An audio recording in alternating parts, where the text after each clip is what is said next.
क्रम के पुण्यार्जक हैं श्री मोनू बड़जात्या, वंदना बड़जात्या, नसीराबाद अजमेर। पिता माता श्रीमान भागचंद बड़जात्या, श्रीमती सुशीला बड़जात्या, भ्राता भ्रातावधू श्री मनीष बड़जात्या, अंकिता बड़जात्या, पुत्र पुत्री वर्धन जैन, वर्धिता जैन। समादिष्ट Shri doctor Sukhchand, Shrimati Kusumlata, Akhilesh Pallavi, doctor Rahul, doctor Robbie, Aryaman Jain, Kashvi Jain. Firm Shri Parshvanath clinic एवं चर्म रोग सेंटर, जगदीश कॉलोनी, गुलाब भवन के सामने, गुना, मध्य प्रदेश। भानु कुमार, शीला जैन, गंगवाल।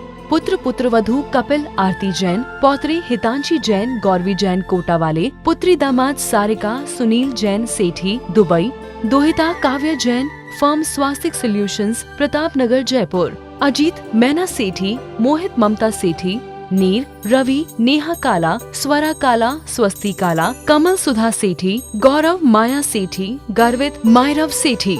महावीर रजनी जैन, पुत्र पुत्रवधू मोहित स्वाति जैन, पुत्री दामाद ज्योति छविश जैन, छवि सौरभ छाबड़ा, दोहिती प्रिशा एवं उर्विका जैन। 56 कैलाश विहार नियर SFS जैन मंदिर, जयपुर, राजस्थान।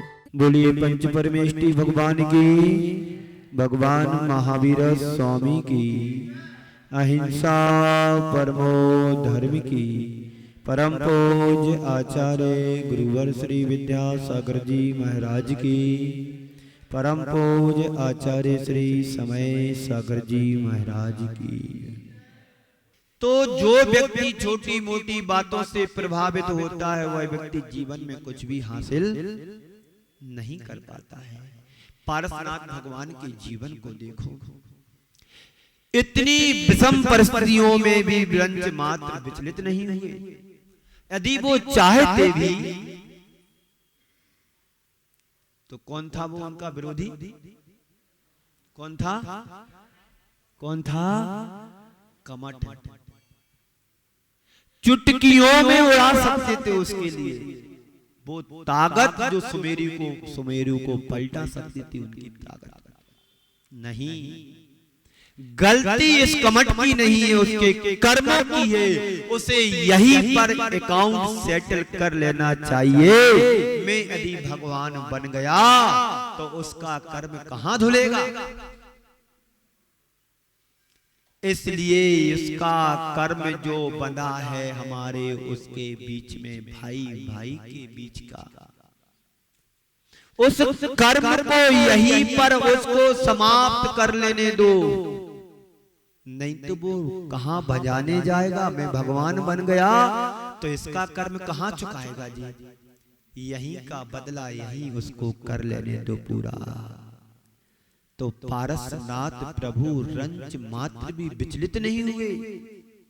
हम भगवान की शरण में आए हैं, मन में ऐसी भावना जगना चाहिए कि प्रभु मुझे ऐसी शक्ति दो, ऐसा साहस दो, ऐसा संबल दो, कोई भी निमित्त आए मेरे जीवन में तो मैं उस घड़ी में अविचल बना रहूं, विचलित नहीं हो।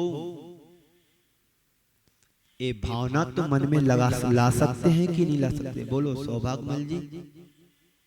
ये भावना तो हम मन में ला सकते हैं कि प्रभु हमारे जीवन में इतनी शक्ति भर दो कि विषम से विषम परिस्थितियां तो आज निर्मित होती नहीं है, पर छोटे मोटे जो संकट निमित्त चुनौतियां मेरे जीवन में कर्म के रूप में उभर करके आती हैं, उनको सहन करने की मुझे शक्ति मात्र दे दो। ऐसी भावना तो हम भाई। जो व्यक्ति पल पल में विवेक को खो देते हैं वो उपलब्धि के मुकाम तक नहीं पहुंच पाते हैं। जो व्यक्ति पल पल में विवेक को खो देते हैं, विवेक यानी बुद्धि। कौन सी बुद्धि? जो है उपाधि का, अच्छे बुरे का, समझ ना समझ का, जो ख्याल रखता हो अच्छा क्या है बुरा क्या है, हित किसमें है अहित किसमें है, अपना क्या है, पराया क्या है, इसमें जो ध्यान रखता है कि हमारी आत्मा का कल्याण किसमें है, हमारी आत्मा का अकल्याण किससे हो रहा है, इस तरह का जो विवेक रखता है वही व्यक्ति उपलब्धियों तक पहुंचने में समर्थ हो सकता है। हवा के बहाव में बहने वाले लोग ऊंची उड़ान नहीं भर पाते। हवा के बहाव में बहने वाले लोग ऊंची उड़ान नहीं भर पाते हैं। यह छंद बोलता है अपने आप को क्षमतावान बनाओ, अपनी सहन शक्ति को बढ़ाओ, तो जीवन में कुछ अर्जित कर पाओगे, नहीं तो रोते रोते ही निकल गई सारी जिंदगी और बुझा ढोते ढोते निकल गई सारी जिंदगी। चार परिस्थितियां हमारे जीवन में आती हैं, चार स्थितियां हैं, विकार का कारण ना हो और विकार ना हो, विकार का कारण ना हो और विकार ना हो, दूसरा विकार का कारण हो और विकार हो, तीसरा विकार का कारण हो विकार ना हो, और चौथा विकार का कारण नहीं हो और विकार भी ना हो, विकार हो। पहली बात, विकार का कारण नहीं हो और विकार नहीं हो तो इसमें कोई बात नहीं है, यह तो ऐसा होना ही चाहिए, यह सहज ऐसा होता है, होता ही है। जब निमित्त ही नहीं है तो निमित्त कैसे होगा, जब निमित्त नहीं है तो निमित्त कैसे होगा। विकार का कारण हो और विकार ना हो तो यह बहुत बड़ी साधना मानी जाती है। विकार का कारण सामने खड़ा हो और मन में विकार खड़ा ना हो। जैसे तुम्हें कोई गुस्सा दिला दे और गुस्सा ना करे, कोई गुस्सा दिला दे गुस्सा ना करे, तो यह क्या है, यह व्यक्ति की बहुत बड़ी साधना मानी जाती है। बंधुओं, एक पंडित जी थे, रोज प्रवचन करते थे और उनके प्रवचन सुनने के लिए एक बिल्ली भी आती थी। बिल्ली बड़ी शांत और सुशील थी, तो पंडित जी क्या करते थे, उस बिल्ली की पीठ पर दीपक रख करके प्रवचन करते थे। उस बिल्ली की पीठ पर अपना दीपक रख करके प्रवचन करते थे। एक दिन लोग आए और देखा तो वह सब बिल्ली को पूजने लगे। यह कैसी तपस्वी है, साध्वी है, इतनी निश्चल बिल्ली को तो आज तक हमने कहीं देखा नहीं। इतनी शांत सौम्य, ऐसा तो इतना शांत तो मनुष्य भी नहीं होता है। जिसकी पीठ पर दिया रखा है, जिसकी पीठ पर दिया रखा है और पंडित जी वाचना कर रहे हैं, महाराज यह बिल्ली कितनी बड़ी साधिका है। पंडित जी ने कहा सुनो, थोड़ी देर रुको, एक चूहे को आने दो, तब तुम्हें पता पड़ेगा कि बिल्ली कैसी है। थोड़ी देर बाद चूहा आया और बिल्ली सब कुछ भूल करके झपट गई चूहे के ऊपर। मतलब क्या हुआ, देखने में व्यक्ति शांत दिख रहा है, जब विकार का कारण मिलता है तो टूट पड़ता है।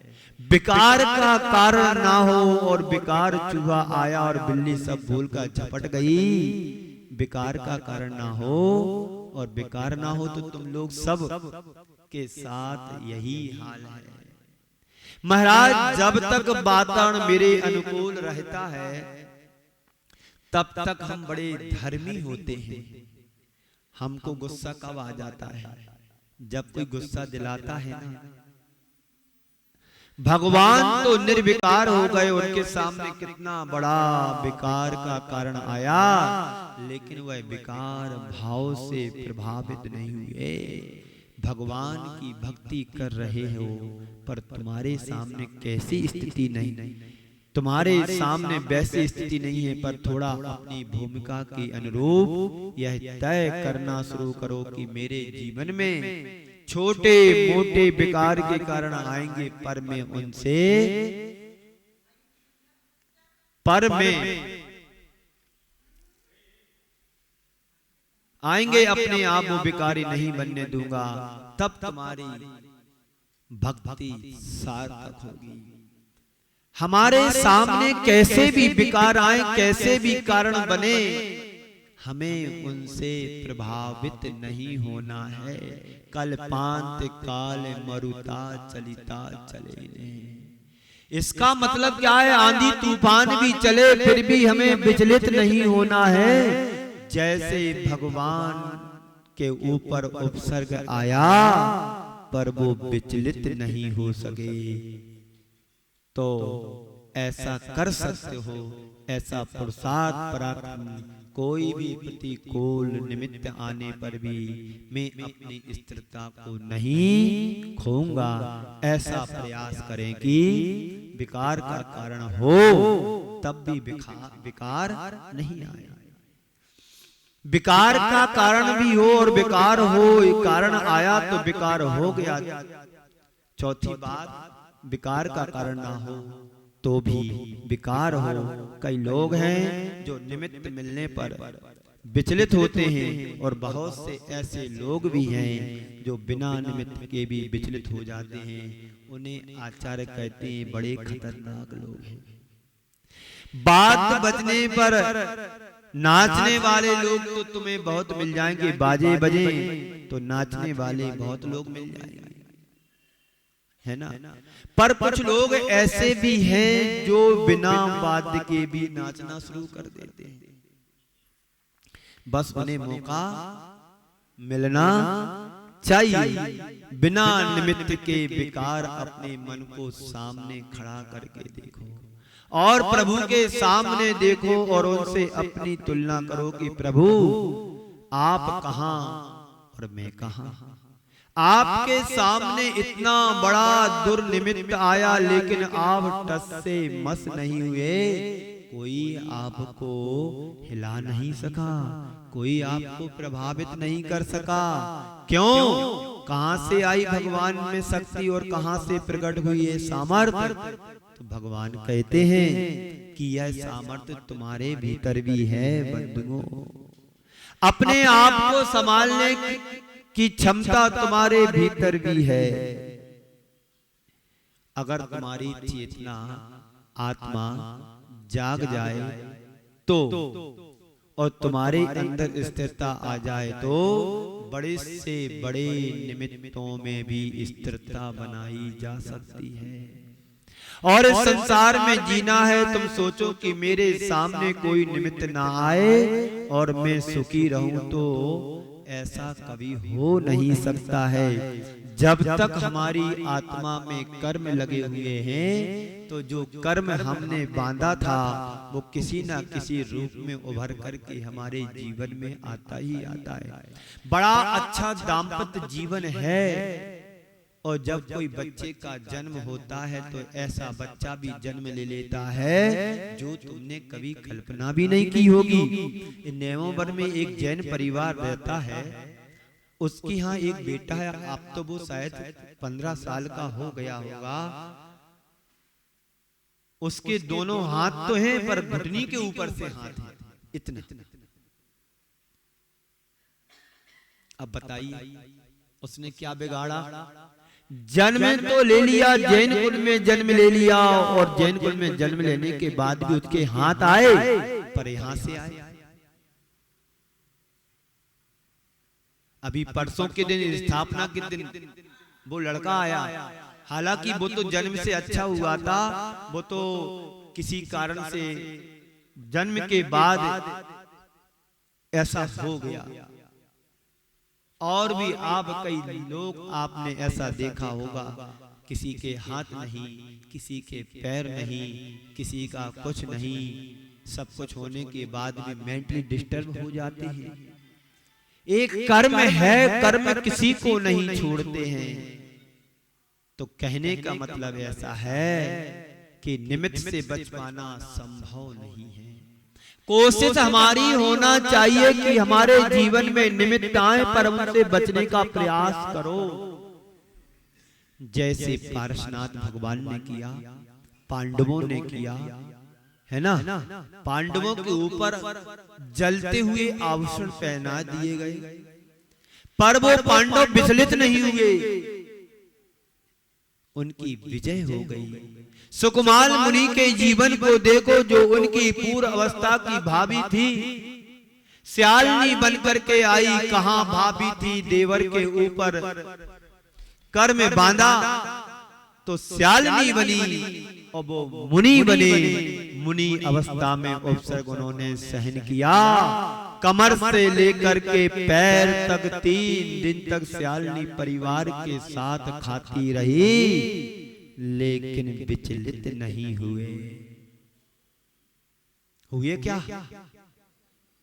हमारे लिए छोटा सा कांटा लगता है, कांच लगता है तो हम विचलित हो जाते हैं। कोई दुर्वचन बोल देता है तो हम विचलित हो जाते हैं।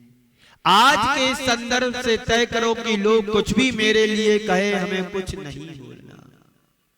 अपनी स्थिरता को खोना नहीं है, हमें अपनी क्षमता को नष्ट नहीं करना है, हमें अपनी समता के लिए बनाए रखना है। तो इस भक्तांबर के छंद को हम क्या कर सकते हैं? आत्मसात करें। इस कार्यक्रम के पुण्यार्जक थे श्री मोनू बड़जात्या, वंदना बड़जात्या, नसीराबाद, अजमेर। पिता माता श्रीमान भागचंद बड़जात्या, श्रीमती सुशीला बड़जात्या, भ्राता भ्रातावधू श्री मनीष बड़जात्या, अंकिता बड़जात्या, पुत्र पुत्री वर्धन जैन, वर्धिता जैन। समादिष्ट Shri doctor Sukhchand, Shrimati Kusumlata, Akhilesh Pallavi, doctor Rahul, doctor Robbie, Aryaman Jain, Kashvi Jain. Firm Shri Parshvanath clinic एवं चर्म रोग सेंटर, जगदीश कॉलोनी, गुलाब भवन के सामने, गुना, मध्य प्रदेश। भानु कुमार, शीला जैन, गंगवाल। पुत्र पुत्रवधू कपिल, आरती जैन, पौत्री हितांशी जैन, गौरवी जैन, कोटा वाले। पुत्री दामाद सारिका, सुनील जैन, सेठी, दुबई। दोहिता काव्या जैन, फर्म स्वास्तिक सॉल्यूशंस, प्रताप नगर, जयपुर। अजीत मैना सेठी, मोहित ममता सेठी, नीर, रवि, नेहा काला, स्वरा काला, स्वस्ति काला, कमल सुधा सेठी, गौरव माया सेठी, गर्वित मायरव सेठी। महावीर रजनी जैन, पुत्र पुत्रवधू मोहित स्वाति जैन, पुत्री दामाद ज्योति छविश जैन, छवि सौरभ छाबड़ा, दोहिती प्रिशा एवं उर्विका जैन। 56 कैलाश विहार नियर SFS जैन मंदिर, जयपुर, राजस्थान।